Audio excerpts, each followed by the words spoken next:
Alright, hey everybody, welcome back to the channel. This is Rob here at Smirking Gun Reviews, and we are talking about Westworld Season 3 premiere tonight. Oh man, have I been waiting for Westworld Season 3. Not just because Aaron Paul from Breaking Bad is on it, but just because I love this show in general. I've been hearing things about people not liking Season 2, and I'm just like, you know what man, go fuck yourself. I don't care. So full spoilers going into this episode. It just finished airing. I love it. I love it. I love that this is basically the Blade Runner, the sequel to 2049 that we'll never get. Because I feel like there's a lot in this season that just correlates with Blade Runner. Not just the awesome soundtrack that is in this. I love the score that they use. The person who's doing the score, I forget who it is doing a phenomenal job adding the regular music to the show that's in all the seasons. But this synth techno score just brings and adds more to the episode as it goes along. And I'm liking that it's just in this area where, you know, a lot of people are probably mad that it just didn't explore more of the parks, like the old movies, and how cheesy, and they were just in that place and in this place. It's telling a modern story, but it's also telling a contained story. This is going to be over. It's not going on for years and years and years. And so I'm fine with it being, this was Westworld, this was them exploring what happens at the, once Anthony Hopkins, spoilers, dies, and now Dolores is out, and she's all alone. And it makes me think of Rutger Hauer's character in Blade Runner. He's like this replicant who's just trying to survive, who just wants to know, why can't I live? Except with Dolores, it's more like she wants to become the dominant species. I mean, she says that she doesn't really want to hurt anybody else unless they try to hurt her, but she's kind of saying it like, yeah, I don't want to hurt anybody, but I know you guys are going to try to stop me, which makes her a villain. In the second season, it kind of bothered me that she was going that route because it's just a cliche of the bad robot, not to be confused with the company Bad Robot that makes this show. But I've come more to understand, like, why it's important for her to be the villain. Because she's not just a villain. She has her reasons about why she hates humanity. Like, all the things that she experienced, like an abused person. She sees the world, through those experiences and the memories of the people that came in there and hurt her, and not just her, but everyone that was like her. And now that she's out and free, she's trying to find a way to bring back her people and take their place amongst us. But I feel like she's already come to the conclusion that factor into that future. And so that's like pretty much the premise going into this season, because after season 2, she's got like 5 of those little balls of consciousness, and it's kind of like Battlestar Galactica, where you're trying to figure out who the Cylons are, you know what I mean? Like who's going to be in who throughout the rest of the season. Also, it's only 8 episodes instead of our usual 10. So while I wish there were 10, it means that maybe we're going to get a really concise story. There's not going to be a lot of meandering going around. We're just going to be cutting to the frickin' chase. So, let's talk about Parce Domine, which is in Latin. It's from a scripture, but the actual translation, the English translation, is spare, Lord. Spare your people. Be not angry with us forever. And that definitely tracks for this show. And it's really funny that I'm talking about this because there's an actor that I've been bringing up on my Agents of S.H.I.E.L.D. show, the guy who played Baron von Strucker. His name is Thomas Kretschmann. And I was saying how badly they used him in the MCU. Well, he's in this episode in the beginning. He's not even credited in the IMDb page. He's an excellent German actor. And in this, he's a man who had a lot of money in Westworld, in the park, and he's trying to get out. But he's basically saying that there's so many people trying to get out that you basically have to wait in line to get your money out, because they're looking to confirm all the violence that went down there. Well, he yells at his holographic lawyer, which was pretty cool. I thought that guy was really there. Um, he pays him to not stand in line. And I love all the little bits of technology that are there. Like you take a little disc, put it in your mouth, and you basically, it's like dreams set for 6 hours from then. But he wakes up in the middle of the night, tied up, and Dolores has invaded his home. And she's got the wife there, she's knocked out, and she basically blackmails this man because he's one of the people that has visited the park, and he's one of the people that has visited nightmarish torture on her as Dolores in the park. And so she makes him give her access to his money and everything else. She puts these really crazy glasses on his head so that he sees like his memories of what he's done and how when he first went to the park and abused Dolores, it was to get that out of his system before he got married. Well, apparently that didn't take, and he killed his first wife, and he's reliving, he's having to see what he did. And he gets so confused and so agitated that after he gives her the money, he thinks he's seeing her, and he's not, and he falls into the pool where his wife died and drowned, or, died and then drowned, probably, both. He falls, cracks his head open, he's got his hands tied, and he drowns in the bathtub, in the pool.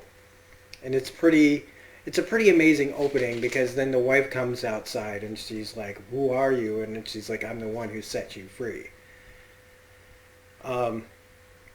Pretty great beginning. And Evan Rachel Wood is fantastic in this role.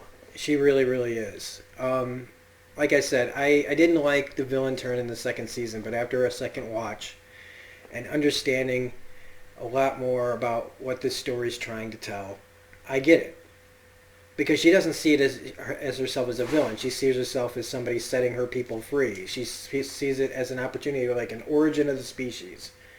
To create this, they created us, this new life, and we're just fighting for our place in it. Unfortunately, what is the whole thing, and I always said that fuck the robots, siding with the humans, is we don't know that she's like the last of this kind. So she's operating, outside of, nobody knows that she's not a person, and she's prejudging everybody else, basically. Which is nice that we have Caleb, played by Aaron Paul, who is going to be the major human element in this show. Besides a few other minor characters or side characters. And so we see a lot of this episode through his perspective or her perspective. Now Caleb, he's a guy that was in the military. Some bad stuff happened. We find out later he was shot in the head. And he's just trying to survive. He's trying to get by. It sounds like he was an ex-cop. He's ex-military, but he's really down on his luck. He's trying to take care of his mother. He's not making money. He's stuck in a job that he doesn't really like. He keeps listening to the recordings of his old, military friend. It's like phone psychology, that it just keeps calling you, asking, "Hey, let's talk," and it has all your information, it has all his information, and he has to keep talking to this thing in order to get benefits, it seems. He's just told to keep on track and keep getting points to have a possibility at better jobs, because they talk about it being a meritocracy where you're just placed where they think you should be. Ooh, that's where we're headed. Some of y'all better start brushing up that resume. I don't even think we'd live to see all that. But anyway, he's like basically saying we thought it was going to be better living through technology. I do like that he's got this like robot partner, and I like him. He doesn't ask me for any money. And that, another really cool thing is, since money is a problem for him, apparently crime is a phone app now. It's like real life GTA 5 happening here. You just look it up and you get heists on your phone. So Just like I'm thinking about how my nephew always plays GTA 5, and there's always a little phone that comes up saying, "Hey, you want to do some crimes?" Well, there you go. It's become a thing. Crime on the phone, which is actually kind of cool.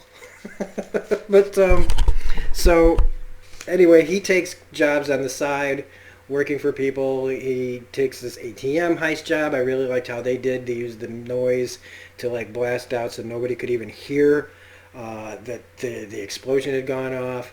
Um, we also find out that Charlotte is back in charge, and they're like, who died and put her in charge? Somebody says, and I was like thinking, well, she did.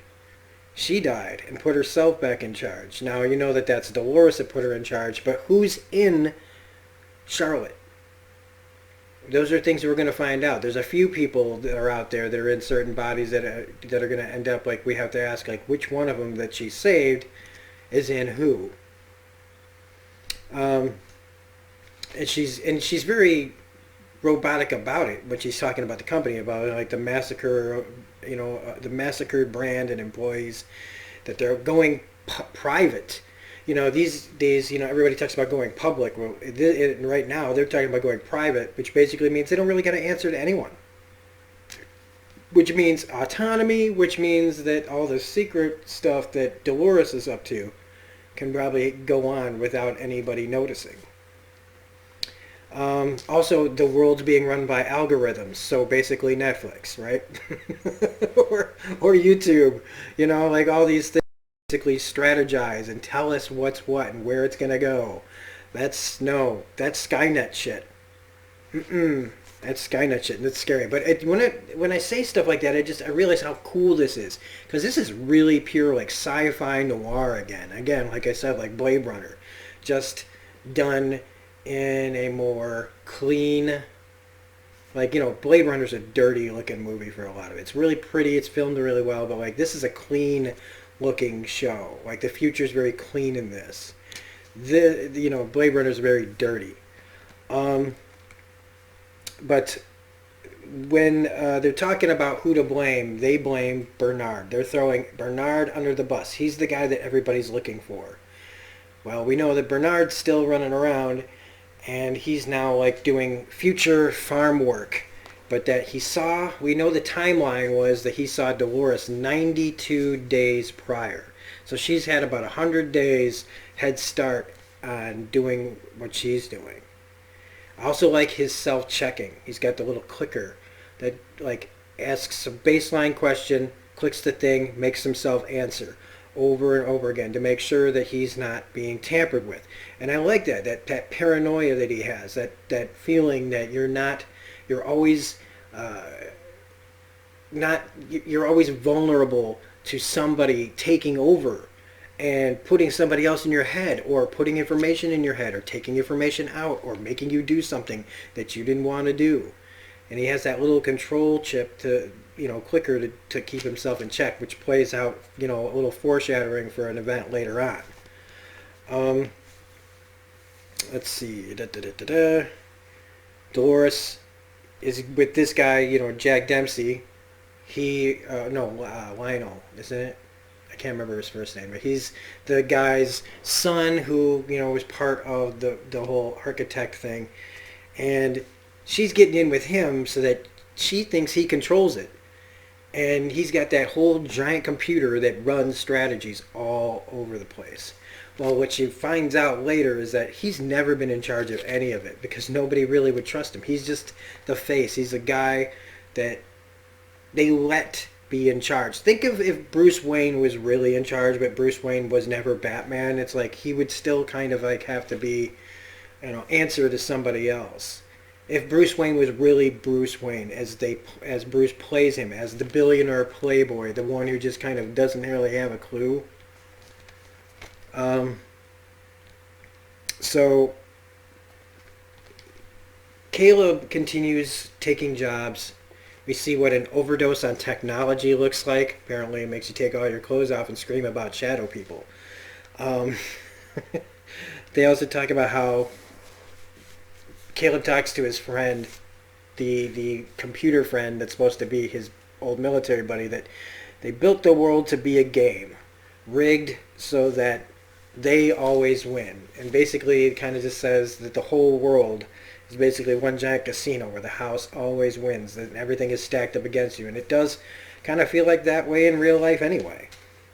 So it's nothing much has changed. It's like some things change and some things always stay the same. The rich stay rich, the poor stay poor, and the middle just stay in the middle. So someone, they say, though, he finds out, him and his friend Martin, Dempsey, the kid here, finds out that somebody's been trying to breach the security. Somebody's testing it. Somebody's pushing it, trying to get access to it.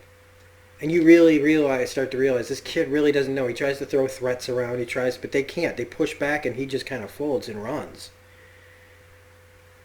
Meanwhile, Bernard's cover gets blown by a couple of guys that he works with, and it's just a nice scene to have him like kind of lose it, where he's like, you know that Bernard, despite all of that keeps happening to him, he wants to save people. He wants to save people from Dolores. He wants to, I think he really, if he could, have everybody live in peace, but he knows that she's out to just kill everybody and take over. And despite what these guys want to do to him, he still won't kill them.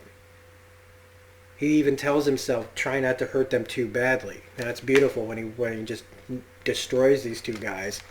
It's always fun to watch somebody's head get bounced off the corner of a table. I don't know. It just always tickles me. But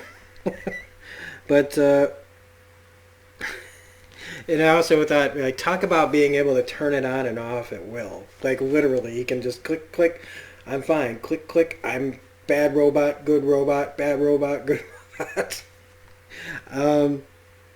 So Caleb finds out that he's been turned down once again. And he kind of says, I love how he's playing with his tie. I expected him to take it off and rip it and throw it on the ground like George Clooney from Out of Sight style, just like fed up with, I'm doing the straight and narrow and nothing still ever works out my way. So, you know, he takes another job. And Dolores, you know, she keeps pushing this guy. Tell me who the original architect is. I can help you out. I really want to do this. I can do all these things for you. I can help you.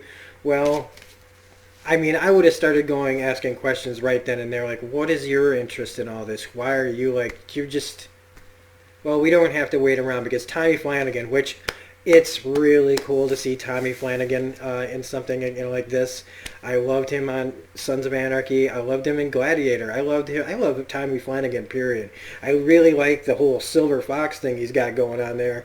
We're all tight, you know, high and tight. Kind of reminds me of like Sam Elliott in The Contender with Jeff Bridges, except with the scar still, where he gets the drop on Dolores, knocks her out, and basically tells Dempsey what's going on here. You know, you've been played. This girl has cover that, you know, nobody will really find.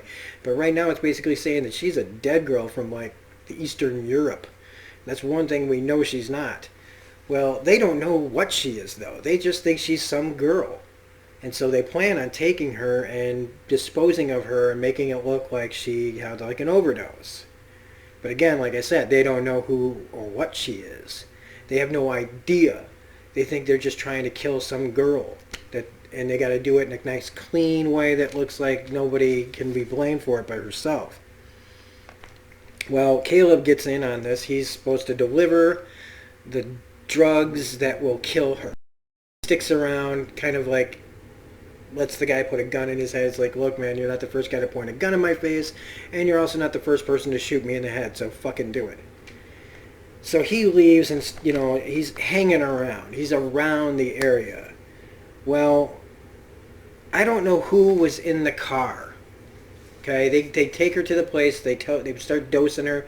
It won't work. And a car pulls up, and he goes over to say, all right, I got this. And whoever's in that car scares the hell out of Martin. And she suddenly comes to and just annihilates all of his guys. And he gives chase. We don't find out who was in that car. I would guess that it's somebody pretending to be probably Dempsey Sr.